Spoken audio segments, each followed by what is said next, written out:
It was a rough ending for the Bison men's basketball team in Texas. We'll show you what happened there. Plus, Jamestown is red hot in its first year of Division II hoops. Hot Mike on a Tuesday starts now. Hot Mike with Dom Izzo. Really? Really, Dom? No. I like what Dom's doing. Okay. Dom Izzo. Jeez, come on, Dom. What do you think I am, a magician? Yeah, I'm fired up, Dom. What else could I say? Absolutely. I was great to get on the field, and then Dom came up to me, and I'm trying to walk away from me. I just wanted to enjoy myself out there. Hot Mike. Great job. There's got to be some kind of intelligent question about something.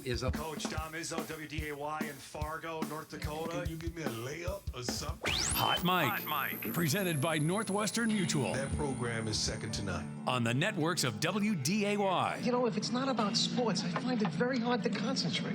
Here's Dom Izzo. Good Tuesday morning. Welcome to the Who's Working edition of Hot Mike on WDAY Extra. KSFL TV. Good morning, everybody in Sioux Falls, KNBN in western South Dakota, and all parts in between at Inforum.com. Tuesday, December 23rd, ready to rock and roll. We're ready for a fun show here. For those that are enjoying your holiday vacation, more power to you. Welcome to our show. For those that are going to grind all week, tip of the cap to you as well. Welcome to our Tuesday Spectacular, everybody. I am Dom Izzo, host of said program. Glad you're spending a little bit of your Tuesday with us on a busy day. A lot to unpack. This is the last busy day before the holiday break here. The NHL will shut down after tonight for the next 3 nights. They'll be back on the day after Christmas. NBA will play everybody tonight, and then nothing tomorrow, and then the select 10 teams will play on Thursday, including your Minnesota Timberwolves. And college basketball, this is pretty much it tonight. If you have a favorite team, they're probably going, and then off until likely December the 27th. That's Saturday is when games will start popping up again. They used to have a holiday-themed tournament in Hawaii years ago over the holiday Christmas break, and those would be the only games going. Be 8 teams playing in Hawaii. The Diamond Head Invitational, if I remember correctly. They don't do that anymore. So we shut down after about 11:30 midnight tonight. Things will officially be done for the next little bit. Outside of the NFL games that are creeping up on Thursday, which of course includes your Vikings. Yesterday, they are enforced to do a injury report, considering they're playing on Thursday. The Vikings didn't practice, which this is my favorite part about it, is they had a simulated of practice if they were going to go yesterday, and it's not good news for the team in purple. T.J. Hawkinson would not have practiced. Ryan Kelly would not have practiced. Kelly's mind is mush now after a third concussion. He can't play football anymore. Jordan Mason would not have practiced because of an ankle. J.J. McCarthy would not have practiced because of the hand injury. Brian O'Neill would not have practiced because of a heel injury. So, on top of the guys that have already been shut down, Metellus, Grenard, Darisaw, that's Tank City to me, but yet they keep winning football games. And the Lions are clinging, to a thread to try and make the postseason. So it certainly seems like Max Brosmer is going to be the guy coming for the Vikes on Christmas Day. We got a lot to get to here this morning. We'll get to some NFL chatter here in a bit, including the conclusion of Week 16 last night with the Monday Night Football game. But we'll start with we mentioned, we're wrapping up now the non-conference slate for mid-major teams. That includes North Dakota State, the Bison men, which lost a heartbreaker on Sunday night to UC Irvine by 1 point. Had to come back and play a UTEP team last night. Little background on UTEP before we show you the highlights here. The Miners were 3-7 coming into this game. They had not beaten a Division I team yet this season. Their 3 wins were all against teams non-Division I. They had lost 5 games in a row, including to Norfolk State the night prior in their own tournament in El Paso. So that was the backdrop for the game last night in El Paso. And a funny thing happened on the way to the end. The Bison had a hard time scoring the basketball. Here are the highlights from the game last night, which started dreadfully. You see that score right. It was 12-2, now 14-2. UTEP got on in front. The Bison, though, put a rally together. Andy Stefanowicz with a nice feed to Noah Feddersen for the hammer. That puts the Bison up at 26-24. They came all the way back to take the lead. Later in the first half, little teardrop from Markai Strickland, who's so good at that. That put the Bison up at 30-25, their largest lead of the first half. We go to the second half. UTEP is up 2. Nifty feed from Feddersen to Travion Karsten to tie the game. The Bison were playing without Damari Wheeler-Thomas last night, out with a foot injury. More on that in a second. Tied at 54. Emil Skuda had his best game as a Bison. 9 points off the bench. That little floater puts NDSU up by 2.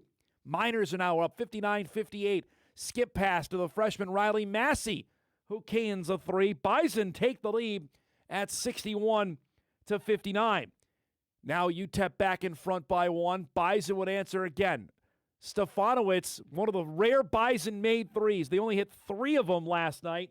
That one goes. NDSU leads at 64-62. UTEP would come right back here. The game tied at 64. Another 3-point miss. The tap out. UTEP runs the break. Caleb Blackwell, the nice reverse lay-in. 66-64 Miners with 4 minutes to go. Bison had a couple of free throws. After that, it was all UTEP. This drive and finish underneath by Jamal West, who was great. UTEP up by 2. Now 2 minutes to go. I can't believe I say this is the dagger from Elijah Jones, but it was. That put the Miners up by 4. The Bison did not score for the final 4 minutes of this basketball game. And UTEP goes on and snaps their losing skid. You can see they were particularly excited last night. Their coach got ejected in this game as well. I don't know if that was meant to fire him up. Maybe it did. 76-66, the final. NDSU loses consecutive games for the first time since the first 2 games of the season when they lost to Oregon State and UC Davis. Travion Karsten, a great night, 23 points, but he needs some more help last night. Markai Strickland hit double figures just with 10. Andy Stefanowicz had 10 points as well. Trayson Anderson had 11. But the Bison go 3 of 16 from three-point range. They were 24 of 48 from the field, right? So they shot 50%. But yet, we were 3 of 16 on threes. That's an easy way to lose. They turned it over 16 times, which is, you're not going to win there. The free throws was still an issue after it was on Sunday. They were 15 of 21. They missed 6 last night. That's going to have to be addressed here after the holiday break. So they're flying back to Fargo today. So we won't have Dave Richmond on with us this morning. He normally joins us each Tuesday at 10. And now a little bit of a reset here. They'll have a few days off, come back, I think, on Sunday, and then get ready because its conference play is here. South Dakota is the opener a week from tomorrow, New Year's Eve, for the league opener, 4 o'clock at the Shack, and hopefully some time for Damari to get healthy. That's the one thing that's really been the catalyst this year for the Bison men has been the fact that Damari has been healthy and been able to really show his true athletic ability. We've seen it in spurts 2 years ago, but obviously with a leg injury, prevented that from happening. Now he's been great, and the Bison have flourished, and he missed last night. So hopefully he'll be able to get back for the opener, which is now a full 8 days away for NDSU against USD. Just looking real brief here at the other Summit League teams. I did that after the game last night. Like, all right, let's see where is everybody at. And the Bison finished non-conference at 10-5. And I think we asked Dave about this when he was with us, I believe, last time he was on the show. And he said, I think we won a couple more games that I wasn't maybe us expecting to win. I think he was certainly expecting them to win at least one in El Paso, which did not happen. But they're 10-5 through Summit League play. St. Thomas, or non-conference play, excuse me. St. Thomas went 10-4. Everybody else still in single-digit wins. Kansas City is bad, 2-11. Oral Roberts, not great at 5-10. UND has certainly struggled at 5-10. Denver at 7-8. That's a team we've got our eyes on. A little asterisk next to Denver to see what can happen with the Pios with Tim Bergstrasser and that crew once we cross into Summit League play. The Jackrabbits and the Coyotes both at 7-7. Again, I think there's some certainly positive trends there, but I don't know if they're as good as they have been, specifically SDSU. Omaha is the other team at 7-7, and that's the one to watch because they got healthy and they ended Summit League or non-conference play with 4 straight wins. They won 5 of their last 6. Now, opponent-wise, needs to be said here. They beat something called Mid-American Christian. Not familiar with that school. They lost to Northern Colorado. They beat Portland State. They beat Doane. They beat York out of Nebraska by 50, and they won against Lamar on Saturday, which is that's a Division I win. Now they have one more non-conference game, and that comes up on Sunday. They play Oregon. Maybe not ideal there. And then it's off to league play. They open with the Jackrabbits on New Year's Day. That's a heck of a way to start with a really good conference game. So that, to me, I'm looking at it, Bison, St. Thomas, Omaha, South Dakota State. I'm not yet sold on USD. Those are the 4 contenders, I think, on the men's side. We'll see where Denver and USD maybe figure their way into the mix as well once we get going. But non-conference play is essentially done. Now it's on to the league race for the next 2 months. Going to be fascinating to see how it plays out there. Meanwhile, we are down to the final 2 weeks now of NFL play. And I'm not sure if the league is going to be thrilled about that. Nearly every playoff spot is now occupied. We still have 2 weeks to go, and there is only a couple of races left in the National Football League for postseason spots. Last night, we already knew the San Francisco 49ers are in the tournament because of what happened on Sunday. The Colts, meanwhile, have to win with the 44-year-old Phillip Rivers at quarterback.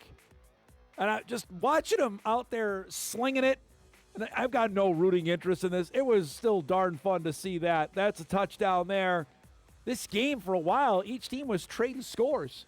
Brock Purdy was great last night. On the roll, across the body, touchdown to George Kittle for the hammer spike.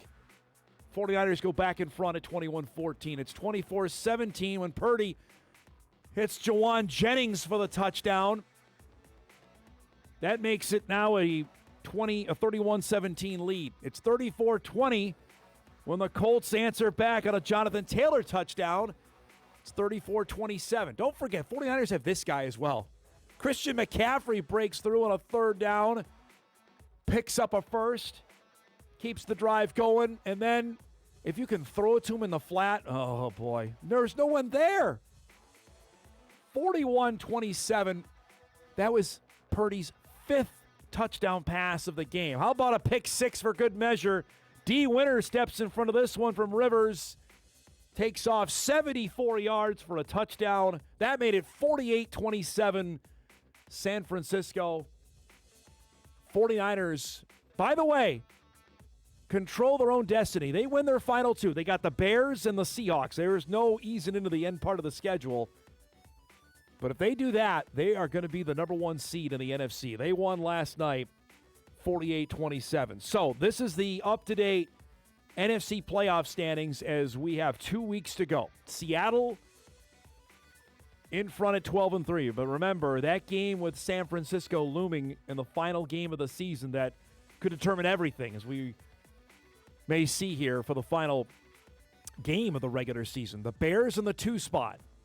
Remember, Chicago plays San Francisco on a heck of a game there. I believe that's the Sunday night game coming up to wrap up Week 17 on NBC.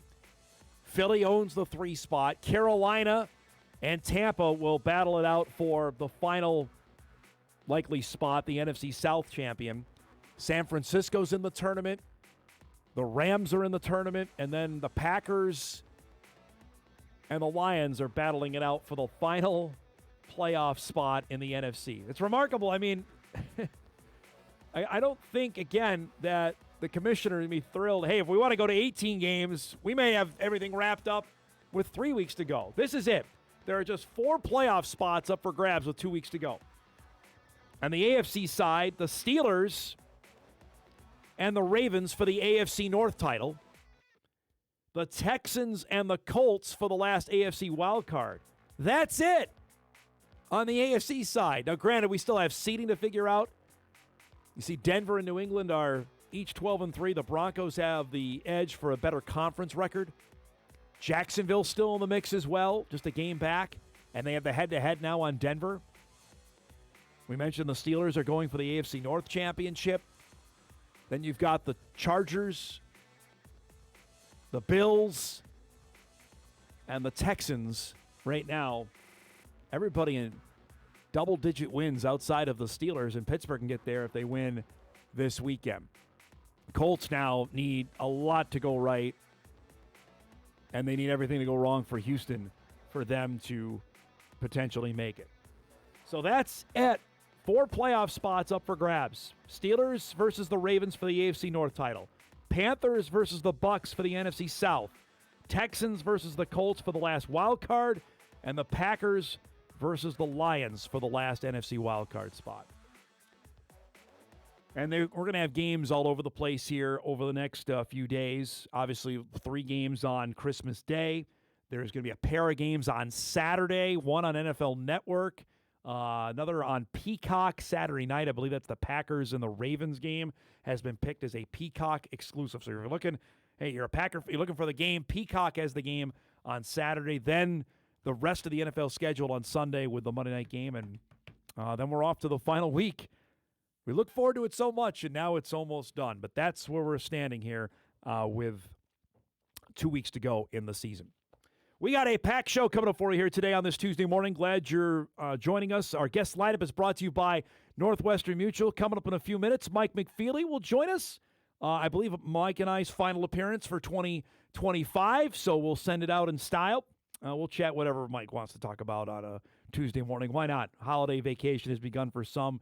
We'll do that at 9:35. At 10 o'clock, excited to have Jocelyn Schiller back with us, NDSU sophomore guard, standout player for the Bison. Been one of the catalysts for NDSU's 8-game win streak that they take into the holiday break. North Dakota State is at 10-2.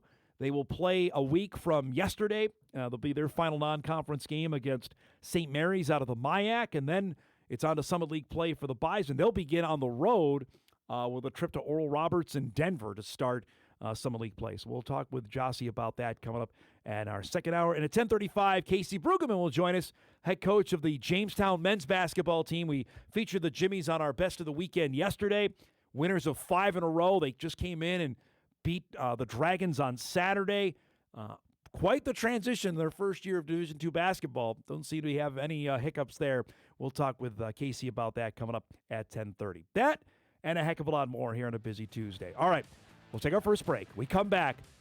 For those that celebrate, it is Festivus. You know exactly what I'm talking about. The airing of grievances is coming up when Hot Mike returns on WDAY Extra after these messages. All right, welcome back, everybody. Tuesday morning show off and rolling. We just found out, top of the hour, that the NFL announced its the Pro Bowlers for the upcoming. I know, but 3 teams had no Pro Bowlers on them. 2 of them are easy guesses. 1, the New Orleans Saints. People can name 5 Saints. I'd be impressed with you. 2, the New York Football Jets.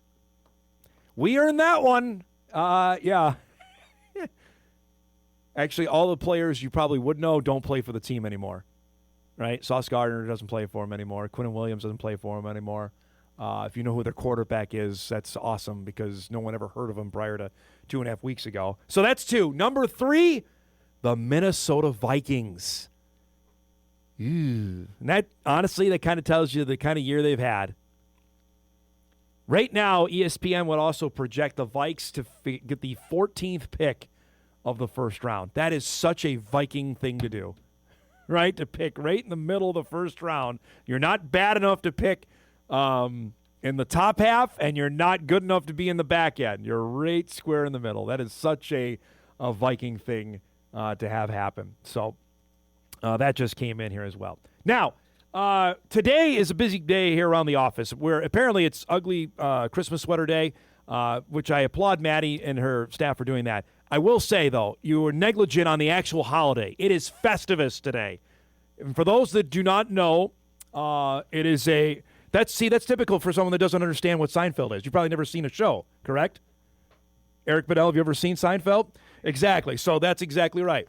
Because you probably like something terrible. I don't know. Do you even like a comedy? I know your life is sports, sports, and sports. That's what I want for your resolution. This is my final show of 2026. I want your 25. Your resolution is to broaden out. No sports for like a week. I'm going to challenge you to do that. No, that was forced. This is one you have to try. That's my resolution for you. Broad out. You can broaden your horizons, man. There are other things beyond. Anyway, Festivus, the airing of grievances by one Frank Costanza, played by the late great Jerry Stiller. And ever since I had a platform to do it, whether it was on the sports, and I did this for at least a couple of years on my final show before I would take a couple days off for the holiday break.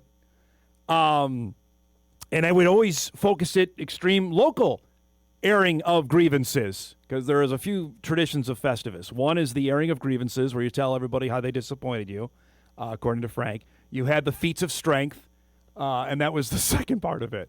And we can't do the feats of strength, although that'd be fun.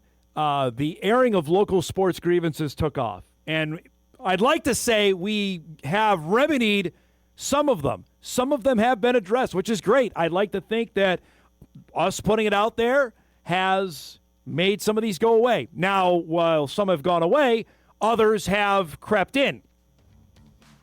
And tonight, we are hopefully, as you're sitting around having dinner and you're listening to our podcast to go back and watch it, you know what? Dom's right about that, which I'm sure happens all the time, for 2026. So when we come back and do the show, December 23rd, 2026, I'm hoping that the 4 we have laid out, and this is pretty good, we're down to 4. We used to have about 8 or 9. That we're down to 4 have been addressed going forward. So here we go. Number 1, and this is a repeat offender. It was gone for a little bit, but it crept back up this fall. Mandate in high school football. The top 8 records qualify for the 2A and 3A postseason. You know what I'm talking about. We went through this a couple years ago. We got it fixed. We brought it up on the show, went away, and then it decided to rear its ugly head again this fall. It's simple. The teams with the top records deserve to be in the tournament. Make it happen. Number 2 is a repeat offender as well. This was on our list last year. Nobody's listened to me in Valley City, which is fine. I'll be the old man yelling at the cloud. Lengthen the North Dakota spring sports season into June. Now, we just televised our first spring state championship season this past May. We did state track, and then we did soccer, softball, and baseball all in that one weekend. And I'm here to report to you, weather was great. In fact, it got hot. State championship Saturday, it was downright warm on whatever it was. I think it was the first day of June, or it might be the final day of May when we wrapped up the season. And I'm here to tell you, it was, I don't know how we did it, honestly. We had streams going on every single outlet we had. We televised Class B baseball and Class B softball. Everything got streamed. But here's the thing that can fix it. Don't play them all the same bleeping weekend. How about we do this? You want to keep track where it's at? Okay. How about the following weekend we play Class A baseball and softball, and then the following weekend we play Class B baseball and softball, right? And you want to put soccer wherever, that's fine. But we don't have to have them all on the same bleeping weekend. Especially for us, we're televising it for the next 4 years. Give us a break.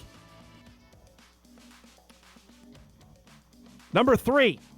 This is going to be controversial. This one I've been thinking about for a bit because I said, well, the rivalry, I tweaked this a little bit because 2026, North Dakota State is going to play North Dakota in the final game of the regular season, which is honestly, it's pretty cool. How about this? How about the Dakota schools play each other in the final 3 games of the season?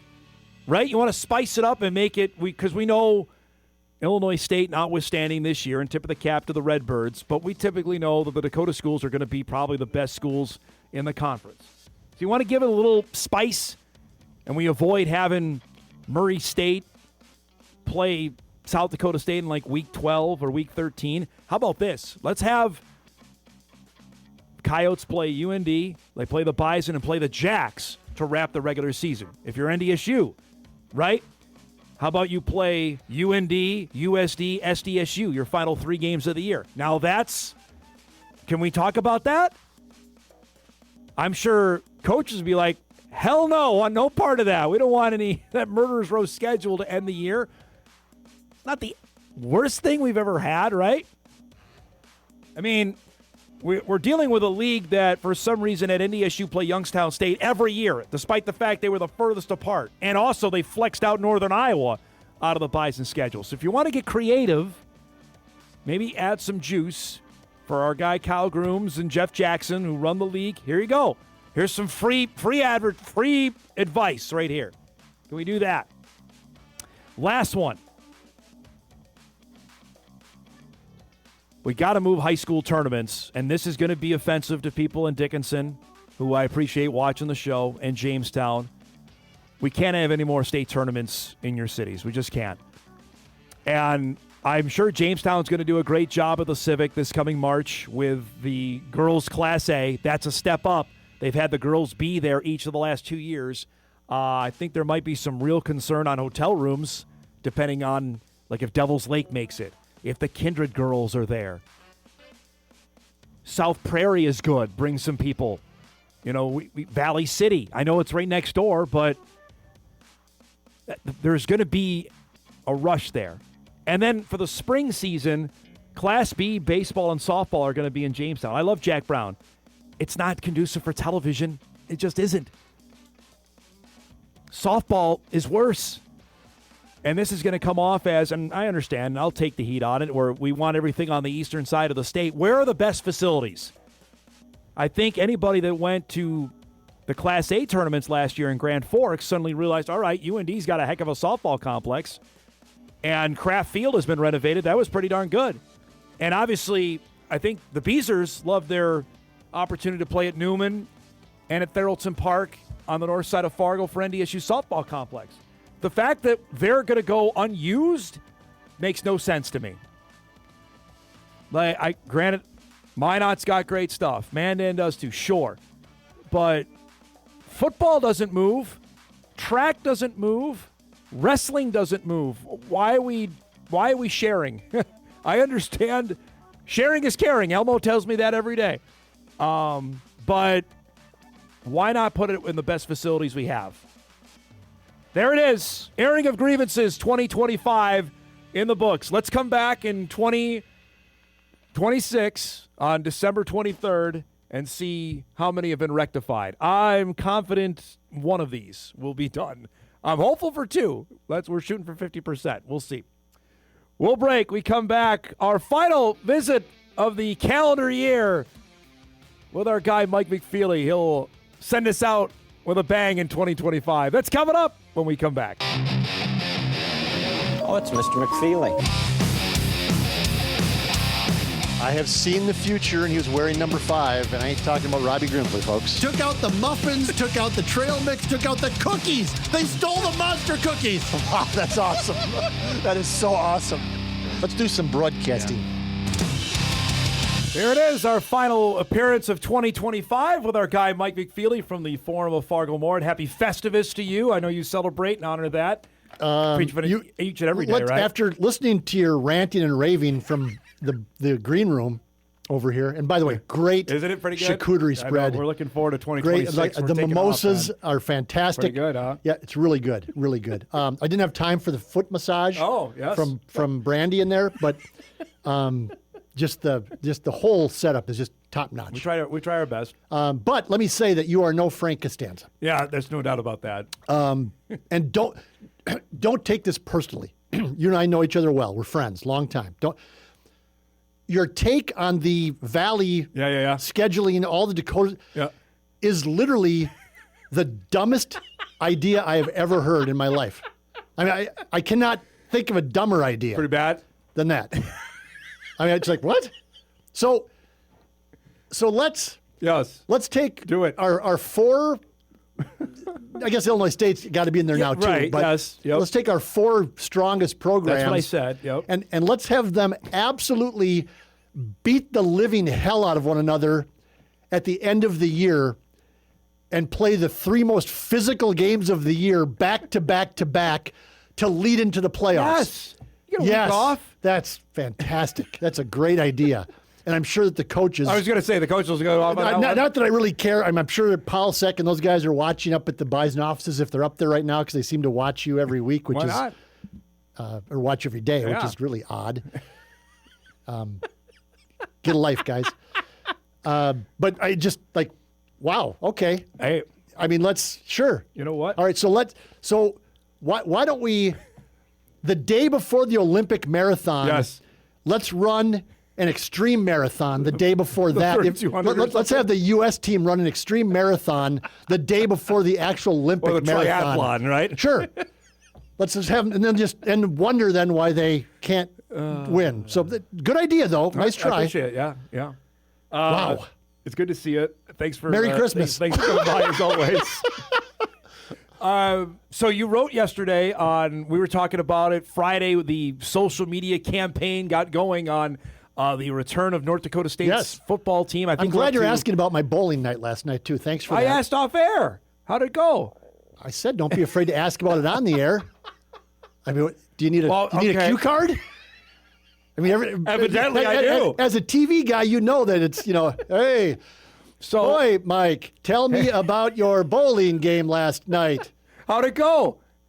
I got a 3, 6, 7, 10 split. I picked it up. Whoa. Say it again? A 3, 6, 7, 10 split. So 3 pins on one side, one way over in the corner. Picked it up. My guy, John Matter, outstanding bowler, told me you have to mention that on the air tomorrow because that's...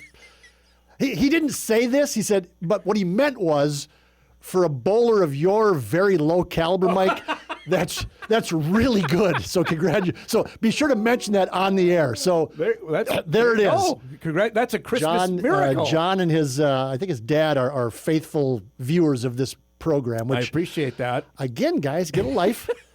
It sounds jealous here that people watch they watch you. What are you talking about? They watch when you're on. I watch me because I go back on YouTube and rewatch it. It's like a game film. We got to evaluate. Yeah. So how would you feel 2025 is gone for you then when you looked at it with the appearances? Better than Illinois State versus NDSU. For the Bison. For the Bison. Yeah. I feel like Illinois State when I'm on the show in that game. That was a cheap shot. Boy, I'm sorry, guys. Oof. That was you're getting him out of the way here. I don't. Reloaded for 2026. That's right. So. Oh man. So let's talk here on the Bison part of this because you wrote about it yesterday in your column. Yeah. Is Polisic sleeping easier right now, or is he still like, well, we got a long way to go? Well, I don't think Tim ever sleeps easily. Period. But no. He can't. These are all soft commitments. There's nothing. Right. There's nothing in writing. It's just guys saying, I'm coming back. Yes. Let's run it back. Yes. That's all part of the deal. And everybody's going to handle this differently. And everybody, and you mentioned it as well in your story, is that there was clearly some absences. Yep. And that's, again, to be expected. I just don't think they're going to keep everybody. No. And I don't think that, I don't know if that's a realistic expectation that you're going to keep everybody. I would think the smarter Bison fans are keen to this. Despite the crowing from Brookings, South Dakota, they didn't keep everybody either. They lost one of their best defensive players immediately. All conference safety. Yeah, and so despite the whatever. Yeah, that was interesting. We pointed out on the show yesterday that Dan Jackson said we're not going to have anybody say we're running it back. It was odd. And we heard some of the same stuff from some of the biggest idiot fan of the UND team was chirping about that too. number one, it goes back to BDS, Bison Derangement Syndrome. Like whatever NDSU does or says or aspires to, everyone else loses they're just going to be opposite of it. No matter, Tim Paulsek could walk out and say the sky is blue, and the idiots in Grand Forks and Brookings are going to say no, it's not, it's green, just because they have to, just because it's in their DNA that they hate North Dakota State so badly that that's what they're going to do. So BDS is my new term. We're going with that.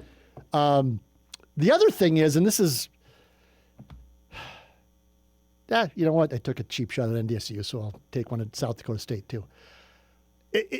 If I'm the head coach at South Dakota State, and in my first year, I got boat raced by NDSU. Yep. I lost to USD, which is the other rival game. I got beat by Indiana State at home. Yep. It doesn't matter where, but at home. I gave up a 50-piece to Montana in the playoffs, and I'm currently pillaging the Northern Sun Conference for defensive players. If those things are happening in my first year, and I find the time to take a cheap shot at North Dakota State, maybe you need to. I mean, do whatever. It's great. It's great fodder. Absolutely. I mean, the pettiness of college football coaches knows no bounds. Correct. And so that part of it is fantastic. Yes, exactly. I mean, just the pettiness and just the smallness of it all is just terrific. Great for us. I love that part of it. That gives me more to write about. So next October, whenever that game is at the Dome, I can write, boy, man, Dan Jackson knows his stuff. Yep. Or I could say, maybe you should focus more on your defense instead of worrying about what NDSU's putting out on social media. The other part of it is like, I know it's a rival but why do you care? Like, why does anybody else care what anybody else is doing? North Dakota State's social media strategy is. Yep. Like, who cares? I guess that's a social media strategy too. So why do I care? But it's just like, what are you doing? Okay. And I would say that, and I asked Donovan Woolen this yesterday, was on the show about that. I said, this was something to make, probably put the fans at ease more than anything on, hey, we're going to be back for the next season. It's a way to talk to the fans. Right. It's a way to generate momentum. Correct. Did they literally need to have 69 or 70 guys do it? Probably not. But so what? Right. You know what? It's a way for the coaching staff to say, walk-on guy from rural North Dakota, you're just as important to our team as Griffin Empey is. You may not be getting six-figure offers because you're the third-string tight end, but you know what? Put it out there because we want everybody to know that we're all. It's like, why do you care if you're in Grand Forks or Brookings or Vermilion? Right. Why do you care? I mean, UND's lost. How many USD and UND have lost some studs here over the last 2 weeks? And I'll say this too. South Dakota State's had its share of success. Yep. But I mean, the one program that's had the most success, I keep hearing they're doing everything wrong. Like NDSU's, oh God, they can't do anything. The Bison are, they can't do anything right. Yeah. Oh my God. It's like, well, I don't know. They've got 10 titles. And by the way, all I kept hearing in both broadcasts on Saturday was about North Dakota State. Yes, was I know about the Bison. Which goes back. That's why it just pisses all these people off so bad. Correct. They just can't. Both broadcasts, I could count 20 times I heard North Dakota State mentioned in both semifinals. Yep. And they lost. They did. It's what I said before, and when the biggest story, and now it's moved on. It's going to be a great title game. I think so too. I think Illinois State has a pretty good chance to win the game. The point spread seemed egregious. I haven't seen it yet. 9.5 it started at. Ooh, I'd take the Redbirds. Right? I would too. Absolutely. I like what they're doing. Yes. And it's not. I mean, they've proven that it wasn't like they beat NDSU. No. It wasn't a fluke. No. It wasn't like a weird. It was a weird game. The game was weird, but it wasn't like a bunch of trick plays or they just beat them. Yep. Out of partially. Actually, Illinois State overcame 31 mistakes and still won the game. Still won. So I think it's going to be a great game. But it just goes back to show, and this is why everybody just despises North Dakota State, is that they're always the story. Yep. No matter what, No matter- if it they're just- playing or not. Yeah. When they lose, it's a national story. As we saw that Saturday night and the day after and the day after Yeah, that. I mean, it just Yep. so it just that's Yep. that's what just angers everybody. We got to go to break. Give me, if you're going to handicap this on the two big ones, Bo Johnson, Toby and Nene. Yep. Who Boy, would you say? I don't have I I don't have any idea. I don't have any. No, I have no inside information. I wouldn't know. I don't know the. I think, and I say this not knowing anything about either player's life, is I think oftentimes you have to look into the background of the player. Yep. I think that plays a factor in it, and that includes not just. Financial demographics, which is certainly part of it, but I think also just the family dynamic and the just the whole spiel. So I can't speak to that at all. Okay. Let's break. We'll come back. One more segment with Mike before we wrap up the calendar year with him. And big second hour coming up. Some hoops talk, both in the Summit and the NSIC. We'll do that. Other side of the break. Wrap up hour one right after this.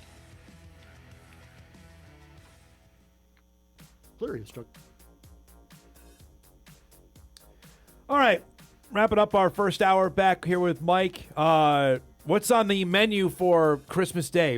Is there one thing you absolutely have to have? Oh, see, we're doing a little something different this year. Yeah. We had a family discussion, and we normally have the turkey. We kind of redo Thanksgiving a month later. We're doing something a little different in honor of Snoop Dogg. Being at the Vikes game? Being everywhere, first of all. Being like the Olympic correspondent for the ages. Going back to the Olympics, I actually have a Snoop Dogg. My wife has a Snoop Dogg recipe book because Snoop Dogg and Martha Stewart somehow are in this thing. Yes. Yep. So we're going to have some Snoop Dogg chicken and waffles. Wow. Yes. Oh, that's and we've made this before. outstanding. It's fantastic. The chicken is fantastic. I'm sure Snoop Dogg was sweating in the kitchen. I'm sure he was. Figuring out that recipe. Yep. And so we're going to, on Thanksgiving, on Christmas Eve, we're going to have Happy Joe's Pizza. Yeah. And then on Christmas Day, we're going to have Snoop Dogg chicken and waffles. All right, let's go. I like that.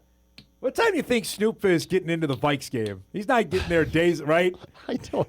Like 1 o'clock, he shows Is up. that, Is that on Christmas Day? Yeah, the Vikes play on Christmas Day. 2 days, they play at 3:30. See, I wanted to go down. I wanted to go talk to Roll.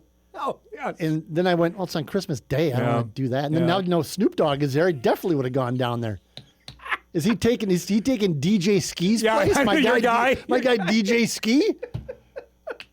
Love that cat. Oh, man. The Vikes have some issues, no? Their quarterback can't stay the number on the one field. issue is they suck. Their quarterback And their second one is their quarterback. quarterback is made of glass. Yes. And we're not even sure if he can play or not anyway, even if he wasn't made of glass. Nope, don't know that either. So it just, but boy, they've won 3 in a row. Other than that, things are good. Everything is fine. Right? Now somebody at bowling last night told me now they're going to screw this up, and if they, Oh, yeah, right. they're going to move up, like into, draft they're order. going to move up into third place, so they're going to have to play a third place schedule instead of a Right. fourth place schedule next year, and then they're going to mess up their draft position. So Yeah, that sounds like a Viking thing that they keep would on do. winning those games. Yep. Well, Quasi will figure it out. at least we got the Wolves for 2026. Right? Or no, is Do the we? ship already sailed on I that? think Is the there Wild- window- I think is the window- Wild are our Wild best pretty chance. Good. Really? Yes. Yeah, the Wild are pretty good. I don't know. The Western Conference and the NBA right now with Oklahoma They City just- losing, once every 3 months Yeah, right but, now? but who just beat them? The Wolves did. I watched that Exactly. game on Friday night. It was a Exactly. good win for Minnesota. Yep. We'll see. I love the NBA, by the way. pretty good, my man. wife and I are like, we might be the only. I'd like to do a survey of this. There's got to be a way to track this from DirecTV. How many people in Fargo-Moorhead have the NBA pass? Ooh, the league pass? The league pass. Because we're one. we might be one of one. Boy, that's a good question. I'd like to survey that. It's like $100. Yeah, it's great. You know, it's If you're- fantastic. You love it. Boy, that's can't be a high number. No, it can't be. No. Maybe it surprised me that it is. When I used to do radio, it's like I just would just the vitriol feedback, against. I got it. Same here. And absolutely. And I'm going to go out on a limb. Yeah. Let's turn this into Christmas cheer here. I'm going to go out on a limb and say I think I have a pretty good idea of why people dislike the NBA in North Dakota and northwestern Minnesota so badly. I'm not going to come out and say it explicitly, but got a probably good idea on that. I think one. that's a pretty good, as we turn the calendar here to 2026, obviously conference basketball, we're going to look ahead. We showed the Bison men lost last night. What do we make of both basketball teams? Have a chance to make some havoc in March and do something this year? Kind of a disappointing end of the non-conference season, I think. I think one of two there would have been good for NDSU, especially against Irvine. Especially against Irvine, yeah. But I think they'll be fine. I think they've played pretty well so far. The men have. You and I have talked about this on the air and off, is that they have some pieces and they play defense and they rebound a little bit, and so I think they'll be okay. I'm trying to figure out the rest of the league. Like St. Thomas, we think is pretty good. Yeah, they got that. What's the kid's name? Nolan Milasali. He's back. He's back. Probably he's the lead for the player of the year in the league. I'm interested with Bergstrasser's team in Denver. Omaha's gotten healthy. Omaha's won like 5 of 6, but they played against 3 non-D1s. So I don't know where. Yeah, but they have a track record there of they've done it. Then the Jackrabbits. I think that's probably the contingent the Jacks, of the top. I don't know. I don't know that they're a power. The Bison have the Coyotes on New Year's Eve next week to open up Summit League play at home. Yep. So. And so that'll be interesting. I think the women are going to be very interesting. Yeah. Jackrabbit women are good again. I don't know that they're unbeatable this year. I don't think they're untouchable. Yeah. Or untouchable, maybe is the better word. You know, there's always been that belief, rightly so. They haven't lost a league game in 3 years. Right, and rightly so. They've earned, whatever accolades they've gotten. I'm not going to be jealous. I'm not going to be resentful here in Fargo of the success of the Jackrabbit women's basketball. Somebody's got to try to find a way to beat them. Right. It's at some point, it's incumbent on the rest of the league to get better. Yes, exactly. And so I've seen a little of their games, and they played Texas the other night. And Texas number 2, yes, which is got the awesome game is that? Brookings. Yes, they got Texas to come to Brookings. Yes. I mean, that's like a different level than the rest of the Summit League. Yeah. They've got these fantastic teams coming to Brookings. Yep. But I just don't know that they're untouchable is the right word. I think in past years, it's like, nope, they're just not going to lose. They're not losing. But we'll see. NDSU has to get over that hump. Right. Haven't beat them in 10 years. It's up to NDSU to prove that they can do it. That they can just compete with them once. Well, and they did a couple years ago. Summit League championship game, they did a couple, but it's like since then it's like, well, okay. Nope. That's what's, and honestly, you always tell me this. It all comes down to the 3 games in March, but it also depends. To me, the seed you get. If you're that 1 or 2 and get that extra day off, that helps. If you're not playing 3 straight days in a row, I think there's some advantage to that. Yeah, especially if a Bison women's team that may not be as deep as South Dakota State is. Right, but I mean, you have to win the games, and then it's a SDSU home game anyway. I mean, exactly right. Whatever. I'm hearing to my ear. I have to wrap. Yes, we got to go. Even though I'm wildly popular in the program, apparently there are limitations to my times. Yes. Have a great holiday. Thanks so much for doing this each and every Tuesday. We have a kick out of it every time. And have a great holiday. We'll see you in 2026, all right? Thank you very much for a wonderful 2025. Mike McFeely joins us each and every Tuesday at 9:30. We appreciate him coming by. Worst opinion I've ever heard in my life. On the end of the summer. I got a couple emails on the Valley schedule. Good Lord. You got to throw it out there, man. I guess. Let's start hour 2. We come back. Some basketball heavy stuff. We come back on a Tuesday morning edition of Hot Mike after this.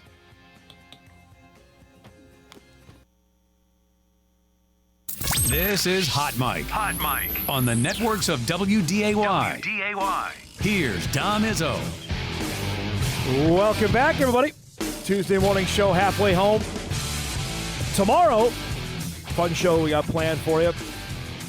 You'll hear from former Bison linebacker Logan Kopp, what he's got planned for his New Year's. Even though he wanted to be playing football, he's actually going to the Sugar Bowl. That's coming up on the show tomorrow. Looking forward to our conversation there. Looking forward to our conversation here. Start hour 2. We were talking some hoops before we wrapped up the first hour. The non-conference season is almost over for the North Dakota State women. They'll be back on the floor a week from yesterday to play their final non-conference home game. That'll be against St. Mary's out of the MIAC, and then the grind of the Summit League begins. North Dakota State's won 8 games in a row. It's great to have sophomore guard Jocelyn Schiller join us here to wrap up 2025. Is getting ready for the holiday. Bison back after sweeping a couple games out in California. That's probably not the worst way to spend the start of your Christmas vacation in Malibu, right? Yeah, for sure. Those wins were definitely nice coming back home. All right, so we watched the Pepperdine game. We were just joking off air. A, describe first weather, and then B, how many people were actually in the stands for the game with Pepperdine? Yeah, not many people there. I think we were warming up and there was maybe like 5 people for them. And I mean, a couple more started to come in, but I felt like our fans traveled just as much as theirs did and they were at home. So that was pretty cool at least to see that we had a lot of fans there. So how you mentioned California was better because you were in Florida for Thanksgiving, which, by the way, everyone's going to be immediately jealous. You went from Florida for Thanksgiving and California for a holiday break. Describe what those two tournaments were like. Obviously, wins are the best part, but what was getting a chance to see different parts of the country like as well? Yeah, that's always something fun about non-conference is just kind of like going all over. It was super nice. Definitely a lot nicer in California, but it was good to get some wins and just like spend time with the team. And I think we all like have so much fun together. I enjoy it so much, and the trips just are so much fun. And yeah, getting to see some new places. Some people had never been to California or Florida, so to see them get to experience that's pretty cool. All right, so, Carrington was one of them, I think, right? She was telling me about this. She hadn't had a chance to go. So how, especially for a freshman, how did she enjoy getting the chance to see parts that she hadn't been to before? Yeah, I think she's loving it. I mean, I know when we got to Florida, we were like, hey, Carrington, you got to go touch the ocean. Like, you haven't touched it yet. You got to do it. So, but yeah, I think she's enjoying it. So let's talk some hardcore hoops, and then I want to talk some other non-basketball stuff here. So did you notice anything differently after the Husker game? You guys played so well against Nebraska. I know you didn't win, but it seemed did something click in that game that's now you've taken over the last basically month and a half? Yeah, I think that was a good like testing game for us, and obviously we didn't come out with the win, but to play right up with a team like Nebraska so early in the season is really good. And I think just our like effort and attitude going into the game and knowing, yeah, this team's really good, but we know that we're really good too. So I think that definitely like propelled us into the rest of the season. Because you came back, and I thought the Tulane game, I mean, they had athletes all over the place, and you guys basically, you held them at bay. You were up by double digits almost the entire game. What did that do confidence-wise to get that and now take this streak and get started with it? Yeah, and I think Jory kind of mentioned it in the beginning of that game, and he was just saying if we go out there and we kind of do what we do and we limit our turnovers and things like that, then we'll come out with the win, and that's really going to help us with the rest of non-conference. And that's kind of what we did. And just to go and play at home and get a win at home was super fun too. So, yeah, that was a good game. You feel like you even recognize the Shack because you've only been there once in like basically 5 weeks here? I know. We need to get back there. I'm excited for this Monday game, and hopefully we get a lot of people there, and it'll be fun again to get home. All right, so for people that don't know, you showed up the game, I think, at Eastern Illinois wearing a mask. Can you give us the backstory? What happened there? Yeah. So basically, when we played Tulane, me and this one girl went for a ball like 2 seconds into the game. Yes. Totally face planted. So I just like kind of cut my nose a little bit and then kind of didn't think anything of it. And then it was like a couple of days later, we went to Florida. I'm like, man, my nose kind of like hurts still, and maybe it's a little crooked, I don't know. So got some like x-rays done, and at first they're like, yeah, I think it might be broken. So they're like, okay, you gotta wear a mask. And I was like, oh no, like I did not want to wear a mask. So then we show up, have to wear the mask, and I mean, it got me a half-court shot. It did, yes, that happened. And then I got another like CT scan to like check for sure, and they're like, maybe it was just swelling. I don't think it's for sure broken. And I'm like, okay, I'm done. Mask Jossie is done. Had you ever had to wear anything like that before? No. Okay. And how uncomfortable was it then? Because we hear all the time. You can speak to it now. How bad was it? Not fun at all. I mean, I'm playing defense and I have to like whip my head back and forth because you kind of like can't always see from the sides, and I'd like take it off every time I came out, and I'm like just sweating, and would not recommend anyone to do that. Well, but you made a half-court shot with it. Like, did you know it was going in when you left your hand? I mean, I shot it, and honestly, I was like, oh, that's way left. And then it got closer, and I was like, wait, that might go in. So it goes in, and everyone on my team freaks out. But the thing is, the mask is like so tight to my cheeks, I couldn't even like smile or laugh really. So, like hyping me up, and I'm just kind of straight face, like, yep, that was cool. So it's but funny I you can't say really- that because we saw the video replay of it, and you played it totally straight. I'm like, maybe she knew she was going to make it just to play it really cool. Yep. So, another downside of the mask. So on the actual story is you couldn't because it hurt to smile is basically what happened. Yeah, yep. Oh, my gosh. But everything's good now? Yep, now we're good. No more masks. Got to play in California without it. So. Well, it's funny yeah. you say that because I remember we called it when you went down. Like, boy, you went down really, really hard. And it was so quick into the game. Like, how jarring was that? Because I know you hit the floor a lot. You're aggressive out there. But was that like the hardest hit you've ever had? Yeah, I think as soon as I hit the ground, I just kind of like sat there for a second because I didn't even want to come up, like knowing I was like, am I going to have a tooth knocked out? I'm going to have like a huge egg on my head. So that was not great, but then it doesn't help when I go to the bench and my teammates are all like looking at me like there's something so wrong with my face. I was so scared. And then after the game I look and I'm like, it's just a little scratch. Yes. Like not that bad, but yeah. Well, like you're expecting like a pool of blood when you get up or like something like that, right? Yeah, the way that some of them were looking at me, I was like, oh, my nose is sticking that way. Like, but yeah. I have to ask, we talked in April you were on when you made your decision to transfer and come in. How is this gone even better than you could have hoped for? I think definitely. Going like on the court wise definitely has been great. The coaches have helped me transition. The players have all helped me transition. So that part's been really good. And I think especially off court, like I just love this team already so much and like enjoy it so much. And the relationships and friendships I've made have just been way better than I ever could have expected. Have you played this? I'm going to get you in trouble with this question. Have you played with a player as good as Avery? I do not think so. I mean, obviously you see the stats wise how good she is, but just her presence down low and just like knowing if something's not going right, we can just give her the ball and we know she can make something happen. And she's just such a good leader too. I mean, when we were playing Pepperdine and we're down the whole fourth quarter, you know, her and a bunch of the other, especially juniors, were all stepping up and being like, guys, like, we're fine. Like, we're going to win. We got it. Like, just having the reassurance from all those upperclassmen and especially her is really good for the rest of our team. What is that mentality like? You've been in a bunch of close games as well, to be able to step up, say, I want the ball. Because some people just don't, Jossie. They'll say, yeah, I'm going to pass it. What does it take to have that kind of mentality? Say, I'm confident with it. I'll take the last shot. Yeah, I think just the big thing is how much like practice all of us put in, how much I'll put in, and just knowing like I've done this shot how many times. It's just another shot, and just knowing that your teammates and coaches can trust you to take that shot, you need to trust yourself too. So now you've had this break here. Will this come at a good time, or in fact you're rolling here? Would you want to keep playing?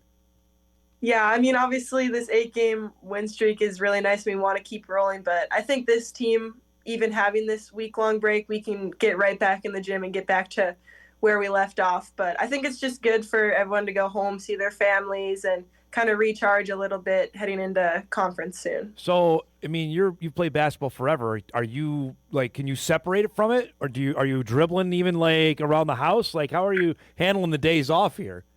Yeah, I'm still picking up a basketball pretty much every day. So working out, and now I get to go back and do it with my dad, which I got to do kind of all through middle school, high school, and stuff. So going back into my local high school gym, things like that is super fun. All right, so we're on the doorstep of league play. You did it last year. If you were able to tell yourself what summer league play is like, what would you say? I would definitely say road games are definitely hard. And I think I'm really excited, though, to get on the road with this group. And I know the first Oral Roberts in Denver, Jory had said they've never swept down there or anything. So I think that would be really cool to start off with that. And I think this whole team is really excited and really ready to go for those games. I got a sense, you know, at the Montana State game, which seems like it was 8 years ago, the crowd was really good. Do you get a sense there's some swelling here of people that are really intrigued to see what your team can do here once conference play begins? For sure. I think getting a lot of people in the shack is really going to help us at home, especially against some of the bigger teams in our conference. And I think it's really exciting just to see all those people want to watch us. And obviously this win streak is helping that. And I just think it's super cool to get to watch us and especially when you see like all these little girls there, little teams and things like that, to come in kind of looking up at us is really cool. So now that, okay, basketball stuff done. So I got to ask here, we've been asking guests all week. Number one, when you were a kid, the gift you asked for the most for Christmas, what was like most sought after Christmas gift when you were a little girl? What was that? Oh gosh. Oh my gosh, I don't even know. Probably when I was really young, I probably wanted like 20 stuffed animals, I would say. And then as I got older, stuffed animals maybe turned into like some clothes or something. But when I was really young, I was like, oh, I want this one, this one, this one. All of them. Do you have any of them still or no? They've all been donated. They're all gone. I don't even know. I probably still got a couple laying around this house somewhere. So. So were you always an early riser? Like I got this from, I was never the early riser. My younger sister had to wake me up to get ready. Were you that on Christmas morning or no? Did you sleep in? Well, my brother definitely got up earlier than me, I would say. So when we were younger, we would get up pretty early on Christmas. But now, like, if I wake up at 10 o'clock, we'll open presents at no rush, really. So. Are you watching basketball on? Can you watch, or are you like, you know what? If I'm not playing, I don't like to watch. Oh no, I have basketball on all day, just games. So it's just nice to be able to relax and watch some games and things like that. Who do you stop? Like if it's WNBA or NBA, who do you stop and watch and say, I got to see if this person's on TV, I'm going to stop and watch? Well, WNBA obviously you have like Caitlin Clark. And things like that, but there's definitely a lot of other. It's really cool to see some of the rookies. Yeah. And here just because of how big college basketball is getting, so definitely getting to watch them play. And college basketball, I'm watching a lot of college basketball too. Like Audie Crooks is insane to watch and things like that. Yeah. So what she's been doing. So yeah. So now here we are, get ready for the start of the second half of the season. Just. Has this changed expectation-wise with you and the group, that how the non-conference went? Has that changed the total outlook for what this season could be? I think we definitely had high expectations going into conference regardless of what was going to happen in non-conference, but I just think this really helps us get ready and kind of be more confident going into our conference. And I think it also helps, again, fans getting to see how well we're doing and going to be able to see that they should come to the Shack and should come support us and help us out. So, all right, here I got to go a little flash round here before we go lightning round. Favorite gym in the EDC to play in that wasn't Red River was where? I would say West Fargo Packers. Okay. I playing there, or Davies. They were too close. So, and they were always packed when you guys played. All right, how about the other side? Least favorite? What was one you didn't like going to? I would say Grand Forks Central. Not because of the rivalry necessarily, but I just didn't like the gym, and I did not like Fargo South. I don't know what it was, but I didn't like those gyms. They weren't good to me. Did you have a good rim? Like, boy, outside of Red River, was there one place you love? Like, man, the rims here are fantastic. I love playing here. Well, I mean, yeah, Red River rims are pretty good especially when you shoot on them every day. But I would just say West Fargo High. Okay. I mean, I big games there, and seems like the 3 really falls when I'm there. So see, I would submit the Shack because you were pretty good at the state tournament that year. Did that stand out? Yeah, for sure. The Shack. It was nice that we got to play state that year in Fargo and at the Shack, and it's just kind of like a full circle moment to come back, and now that's like my home court and things like that. So before we go here, we talked, I want to say when you committed, when the level of player was at the high school level. Now you went against Lily Bell. She's going to go play at Oklahoma. We've got top college programs that are coming up here. What's that say for what the level of high school girls is at right now? And you're not that far removed from it. You were doing it just 3 years ago. Yeah, it's, again, just crazy, and it's so awesome to see, obviously, Lily going to a big school like that, and, you have a lot of younger girls that have so many offers. I was able to go to the Horace versus Legacy game. That was Horace the other day, and watching Donley put up 41 was awesome, and Falcon from Legacy, she's definitely really good, and she had a 30-piece, and I think it's just so fun to watch, and it's just definitely exciting seeing a lot of people recognize that. It's great to see you. I really appreciate you doing this. Have a great holiday. I look forward to seeing you next week back on the court, okay? Yes, thank you. You too. Have a great holiday. There she goes, Jocelyn Schiller, NDSU sophomore guard, part of a Bison women's basketball team that is red hot, winners of 8 in a row as they'll take on St. Mary's out of the MIAC. That is next Monday. It's a 5 o'clock start. They're trying to get both St. Mary's back there in Winona to get back relatively earlier. So earlier start on Monday, and we'll have the game for you on Extra. And then, as Jossie mentioned, they go right away. They go on the road to Oral Roberts on New Year's Day and then Denver, and she's dead on about that. The Bison have never swept that series. That's something that Jory Collins has pointed out to me. I think each of the last couple of years they've gotten one. They won the Denver piece. I don't think they have ever won in Oral Roberts since he's been coach. They're a different team as ORU this year. Are they gettable?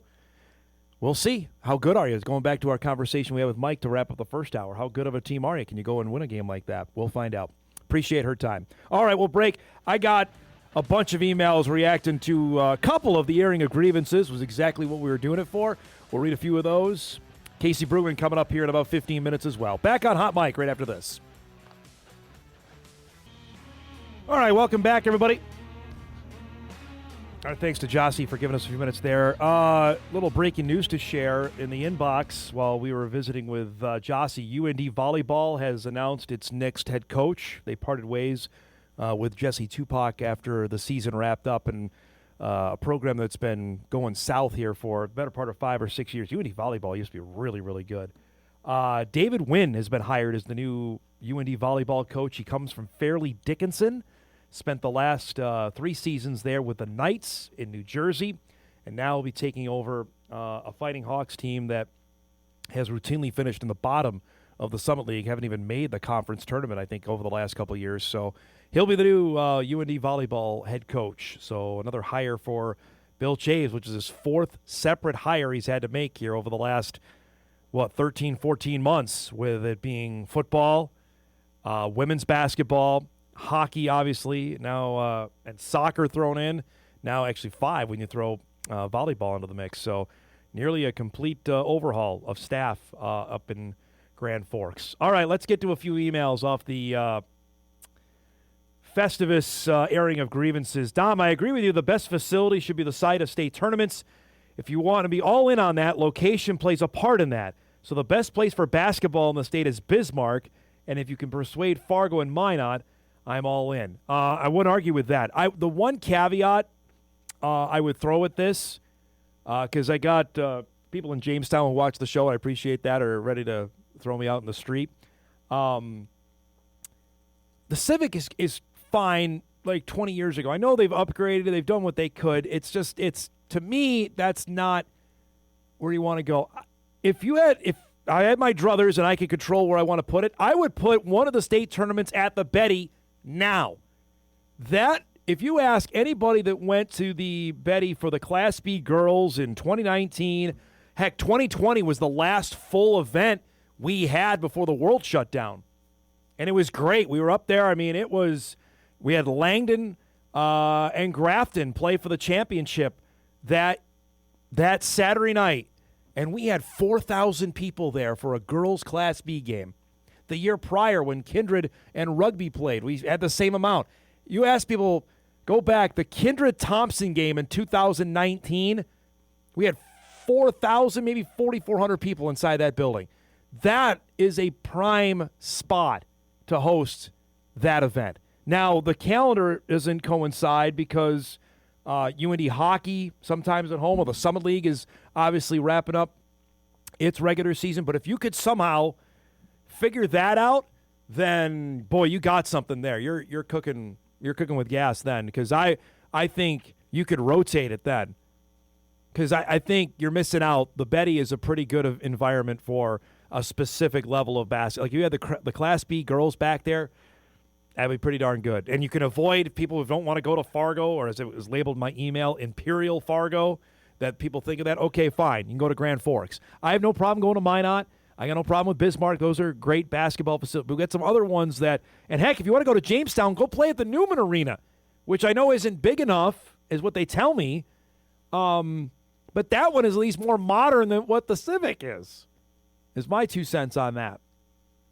And obviously, people haven't gone to the Dome the last couple of years because I think they still have the stigma of what it was in 2008 or 2012 and 2013 when the Dome, I think it was 2014 was the last girls' B at the Dome. It's completely different. That's granted, first off, now it's almost 12 years ago. And second, the lighting is better. The seating is better. If anybody has gone to that a tournament at the Dome, like the AA was there last year, the A is going to be there this year, I think they would totally change your thoughts on having it at the Dome. Let's do one more here before we go to break. Dom, while I like the excitement your scheduling idea brings to the table, I'm not sure having the most physical opponents of the season in consecutive weeks to end each season is setting anyone up for a healthy playoff run. That's fair. I'm just like, can we spice it up, though? You look at every major college football team. How do they end their schedule, right? They're playing their biggest rival. And sometimes it's the last couple games of the year. So can that be accommodated? Like, we're going to play it up to the hilt. I guarantee you, 2026, once we get there, well, the Bison are playing UND to end the season. That hasn't happened, I'm going to tell you right now, since 1995, 93, I think, from the story I did. So it's been a little bit. And that's going to be a thing. And who knows how good each team is going to be next season. That's a deal. It could be a ton on the line. You know, Ohio State and Michigan play. Normally there's a ton on the line. Yeah, is it a physical game? Sure. And now in the new era, they got to play the Big Ten championship the next week. And heck, if you're any good, you probably have a bye week built in for the next week. So maybe can we do 1, maybe 2, if it's not 3 at the end of the season? That's all I'm asking. We'll get to a few more emails here on our airing of grievances before we wrap up the show. But we're due for a break. We come back. Jamestown men's basketball coach Casey Bruggeman on the seamless transition to D2. The Jimmies are red hot. That's coming up. We come back.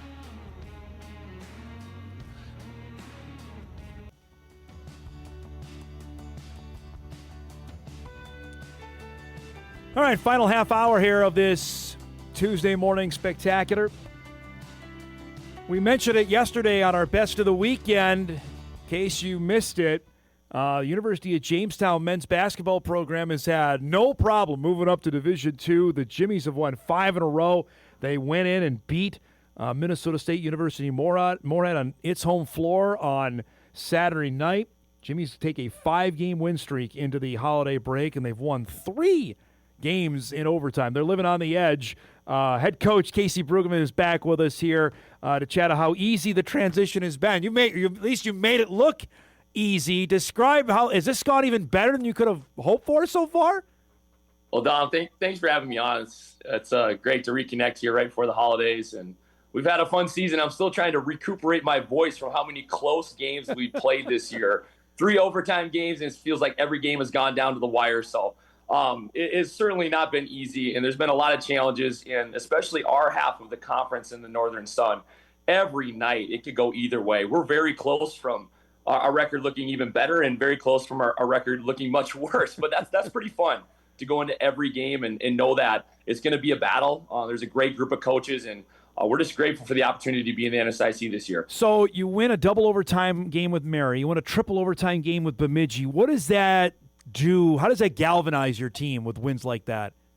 Yeah, great question. And we've been knocking on the door early in the year as far as playing some really good Division II opponents. We went down to CSP and played 2 non-conference games against CSP and SMSU. One of those games we lost basically at the buzzer to CSP, and then another game we lost in overtime. And we know it's like, guys, with the NSIC, it's like a closed door, and no one's going to open that thing for you. So you got to basically take a sledgehammer and just keep swinging at that thing. And we did, and we were down big in that game versus Mary. We were down big in the second overtime against Bemidji, and our guys just kept playing.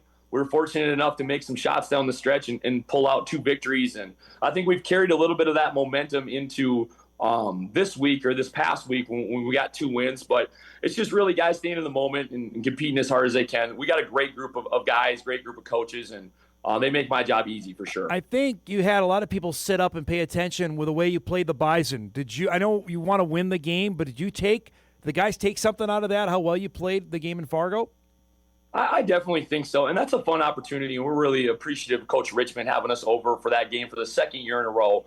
just an awesome opportunity for guys to compete against a really good Bison team. And I think anytime you can go and feel like you're competitive against a team like that, that's going to definitely build some confidence. And we had a chance to play kind of our rotation guys all got heavy minutes in that game and all had good stretches. And I think we were able to take that like, hey, okay, we can compete pretty well at that NCAA scholarship level. So that was a fun opportunity early, and anytime you get a chance to play in the Shack too, that's always fun. I got to ask, because I was asking this during the broadcast, how in the world did you get a guy like Anthony Walters to Jamestown, North Dakota?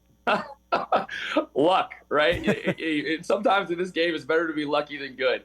And Ant was the guy that went to junior college in Texas, and we have some connections down there. So just making calls. See this guy, he's averaging about 9 points per game, but you see his previous year, he was at Queensboro, which is local JUCO to him, Division III, and he led the Division III JUCO in scoring. And we lost a couple guys from that roster the prior year when I wasn't coaching that scored a lot of points. We're like, we're going to have some guy come in and give us some production. So one of those things are like, Ant, you want to come out to North Dakota? He's like, you know what, Coach, I don't really have a ton of other options. Sounds good. And it's been a beautiful story, and he's really this place has been home for him these last 2 years. And that's so cool to see a guy that's not from here really take a lot of pride in being in Jamestown and representing our university. And he's a great young man, too, great in the classroom, great in the community, and one of those guys you love representing your program. Is that just another testament that you can find guys anywhere? Well, I don't know. Our coaching staff does a great job. Our assistant, Taft Dack, and Nate Simmons now on staff, too. They do a great job of just looking at all different regions of the country. We're certainly going to start in North Dakota first. We want to recruit our home state extremely well. South Dakota, Minnesota, those are the 3 states we really hit hard. But then you just got to keep your eyes open for whatever and try to find enough talent to compete in a conference like the Northern Sun. That's not easy. And hopefully now as we maybe have a little bit of success, that will help us locally. But we're just going to try to find high-character young men. And if they're from New York or they're from North Dakota, we'll figure it out. We'll blend them together, and we'll try to get them better. Tell me about Saturday's win in Moorhead. I know it had to be special for what Owen did going back and playing his former team. He was great. Just describe what that kind of win did going into the holiday break. It's always better to go into this 7-day break on a win. I've had it both ways, and it certainly feels a lot better to be going in on a win. And Coach Kemp's got a great team, and I'm not looking forward to having to play those guys again. I know how good they are.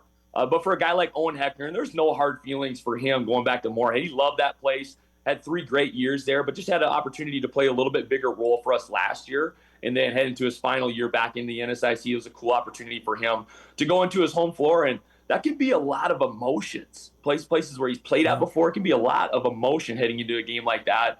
So for him to play well, that's just special, really special.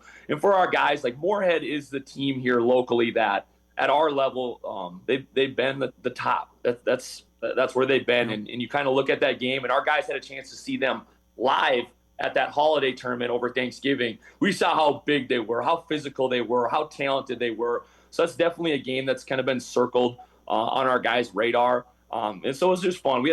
MSUM did a great job. They had a great crowd there. It was just a fun atmosphere and a great college basketball game. So now that you're in this here, and if I would have told you this is how it's going to be, like even go back to September when you're starting to practice, would you have believed me this is how the first half of the year would have gone? Honestly, it's just been a blessing. Like we didn't have really any expectations coming into this year. We're just going to try to compete as hard as we could. I knew we had enough talent to be in a lot of games. I didn't know if we'd get over the hump, and there's still a lot of games left to be played. But to have this type of success, I'm just really happy for our players, first and foremost, our coaching staff, our 2 assistants, and then our administration has done an incredible job of helping us through this transition from Paulie Peterson, our president, Austin Heeb, our athletic director. I'm happy for our university that we've been able to have some success in the NSIC, just because I really believe in Jamestown. I really believe in the University of Jamestown, and it's a special place where our professors, our staff members, everyone's working hard to try to provide a great experience for our student athletes. And we kind of like being that little engine that could, in a sense, where we're just going to go in, play as hard as we can, and see what happens. And when you got a guy like Anthony Walters playing as well as he is right now, that can get you over the top in some of these games. That's not coaching. Players win games. And having guys like Anthony Walters, Owen Heckner, along with our other guys, that helps out a lot. I don't know, maybe this is oversimplifying it, that you maybe snuck up on teams. That's certainly not going to be the case now when the second half starts. How do you account for that now you're a known entity in the league? Yeah, definitely, especially when you play some of these North teams the second time around, where you maybe had a comeback win or you went into Moorhead and beat them. They're going to be there's going to be extra attention on you. So I just think we have to keep getting better as a group. So that's just staying process oriented, just working to compete and raise our standard every day. Because I guess the second half of the year, we won't really be that under the radar team that's sneaking up on you. We're definitely going to be a team like, okay, like guys, like we all know how capable Jamestown is, and we're going to just embrace that too. It's fun to be in that conversation. So we're grateful that that's happened pretty early here, and we know that there's going to be a lot of tough games to go. So we just love competing, love trying to stay together, and we just try to have joy along the way as well. Case, what do we not know about the transition, that the minutia of the paperwork, that sort of stuff? You have to deal with that a little bit. What do we not know on there's the basketball, the on the court element, but what about off the floor, about this transition do we not know that's challenging as well? Great question. So we're one of 4 NCAA transition programs into D2 that are a part of this new expedited process. So that's a 2-year process that we actually had to start last year. So we had some certain challenges last year because we had to be under NAIA rules and NCAA D2 rules, and we had to take the most restrictive of those rules. So that posed some different challenges in year 1. And then in year 2 here, our admin, they take care of a lot of the work for us. And the NCAA comes and visits. The NSIC has already done their visits, but we'll get check-ins from the NCAA. And we always try to operate with the highest integrity at our university. So usually that's just like, hey, these are just a few things that we want you guys to continue to bring more awareness to how you handle your compliance and how you treat student athletes. The NCAA, as far as D2, it's just a great governing body. They really care about the student athlete experience. So it's been fun to see all of our athletic teams really embrace that and just get better from it too. The challenge competitively, but also just the holistic student athlete experience has been great. So we're moving through that second year of the process, and we're excited to hopefully be a official member here soon. All right, so I'm asking all of our guests this week for the holidays, what was the go-to, the must-have present when you were younger? So got to ask, I have to imagine a basketball was somehow involved in the Bruggeman family, but was there one toy, or I got to have this when you were younger? Yeah, great. Always balls around in the Bruggeman household. I mean, footballs, basketballs, baseballs, you name it. We're always around. I remember putting and scheming together this plan that I was going to do more chores to get more allowance so I could buy an Xbox. I really wanted a video game. I put together this whole plan for my parents, and I remember, you know what, they stepped up to the plate and got me an Xbox. So played a lot of Madden back in the day. I love football, so played a lot of Madden. So that's one that always sticks out in my mind. But just spending time with family around the holidays, that's become more and more the best gift that you can have. So I'm looking forward to that this week. Have you played your brother one-on-one lately? Never. After he came back from his redshirt year at SMSU, I'm like, yeah, things have changed. I had that size advantage. I was playing at Concordia at the time. I had that size advantage. All of a sudden, he went down. Coach Bigler got him on the bench press every day, I think, down there. And he came back. It was a little bit different. Like, you know what? We're going to stick to the shooting drills for our competition. So it'll be – I don't think we'll pull out the basketball over Christmas break here. All right. If I had to choose for Pelican, this is your biggest rival. Breckenridge, Perham, who else? Barnesville. Out of those three, who are you picking? It's got to be Perm. We had some epic battles with those guys back in the day, basketball-wise. And funny enough, Jordan Cressup and I both went to Concordia College, and Jordan's dad, Dave, was the head coach there. Always bitter rivals since third grade. And Rich Glass puts our lockers right next to each other that freshman year. So it's you learn that those guys on the other side in the HOL, they're just like you. Yeah. You got to not like them because you're rivals, but you learn that the HOL is such a fun conference, good people, and a lot of just similarities in those communities. But that's what makes it fun. I remember pulling up, I think it was a Pelican Breck game in Breckenridge on a Friday night, and they had aluminum chairs out on the floor because there wasn't enough seating in the stands. And boy, this is a big deal that this place is going to – and it was, and it still is on a Friday night. It was fantastic. Yeah, I kind of get goosebumps for you even mentioning that. I mean, when you got to close down the doors before the JV game even starts, that's a care factor right there of those small town communities, how they really rally around their basketball teams. It's great to see you, bud. Have a absolutely fantastic holiday. Say that to your family as well. Good luck, then. We'll talk in the second half of the season, okay? Appreciate it, Dom. Merry Christmas. Same to you, bud. There he goes. Casey Bruggeman joining us, University of Jamestown men's basketball head coach. The Jimmies red hot, winners of 5 in a row, heading into the holiday break. Something to keep an eye on when the second half of the Northern Sun season begins after the first of the year. All right, we'll take our final break. We come back and a few more emails to get to, and we'll set you up for a pretty good Sports Tuesday. Hot Mic Wraps on WDAY Extra right after this.